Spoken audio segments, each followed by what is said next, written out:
பாலியல் துன்புறுத்தல்களால் பாதிக்கப்பட்ட பெண் முன்னிலையில் அவரது அந்தரங்க வீடியோக்களை ஆண் காவல்துறை அதிகாரிகள் பார்த்து விசாரித்ததற்கு கண்டனம் தெரிவித்த சென்னை உயர்நீதிமன்றம் இதுபோன்ற வழக்குகளை பெண் காவல் அதிகாரிகளை ஈடுபடுத்தணும் அப்படின்னு சொல்லி அறிவுறுத்தி இருக்குதுங்க. இணையதளங்களில் பகிரப்பட்ட அந்தரங்க வீடியோக்களை அகற்ற கோரி பெண் வழக்கறிஞர் ஒருவர் தாக்கல் செய்த வழக்கு நீதிபதி ஆனந்த் வெங்கடேஷ் முன்பு இன்று மீண்டும் விசாரணைக்கு வந்தது.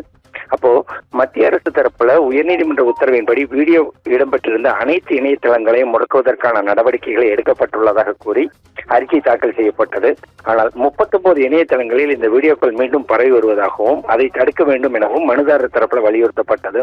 இதையடுத்து வீடியோக்கள் மீண்டும் பரவாமல் தடுப்பதை தடுக்க நடவடிக்கை எடுக்க வேண்டும் என உத்தரவிட்ட நீதிபதி இணையதளங்களில் பகிரப்பட்ட அந்தரங்க வீடியோக்களை அகற்ற எங்கு புகார் அளிக்க வேண்டும், புகார் அளித்தால் என்ன நடவடிக்கை எடுக்கப்படும் என்பது குறித்து விரிவான விசாரித்து மனு தாக்கல் செய்ய மத்திய அரசுக்கு உத்தரவிட்டார். இந்த வழக்கில் பாதிக்கப்பட்ட பெண் வழக்கறிஞரின் பெயரை முதல் தகவல் அறிவிக்கையில் குறிப்பிட்டதுடன் குற்றம் சாட்டப்பட்டவரை அடையாளம் காட்டுவதற்காக சம்பந்தப்பட்ட வீடியோவை அப்பெண் முன்னிலையில் 7 காவல்துறையினர் பார்வையிட்டு விசாரித்ததற்கு கண்டனம் தெரிவித்த நீதிபதி காவல்துறையின் இச்செயல் ஏற்கனவே பாதிக்கப்பட்ட அந்த பெண்ணுக்கு மேலும் மன உளைச்சல் ஏற்படுத்தியிருக்குன்னு கருத்து தெரிவிச்சிருக்கிறாங்க.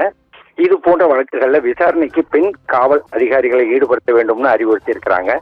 இந்த வழக்கின் தீவிரத்தை கருத்தில் கொண்டு மாநில தலைமை குற்றவியல் வழக்கறிஞர் நீதிமன்றத்திற்கு உதவ வேண்டும் என கேட்டுக்கொண்ட நீதிபதி முதல் தகவல் அறிக்கை உள்ளிட்ட ஆவணங்களில் உள்ள பாதிக்கப்பட்ட பெண்ணின் பெயரை உடனடியாக நீக்க வேண்டும் என காவல்துறைக்கு உத்தரவிட்டு வழக்கின் விசாரணையை வரும் ஜூலை 22ஆம் தேதிக்கு தள்ளி வச்சிருக்கிறாங்க.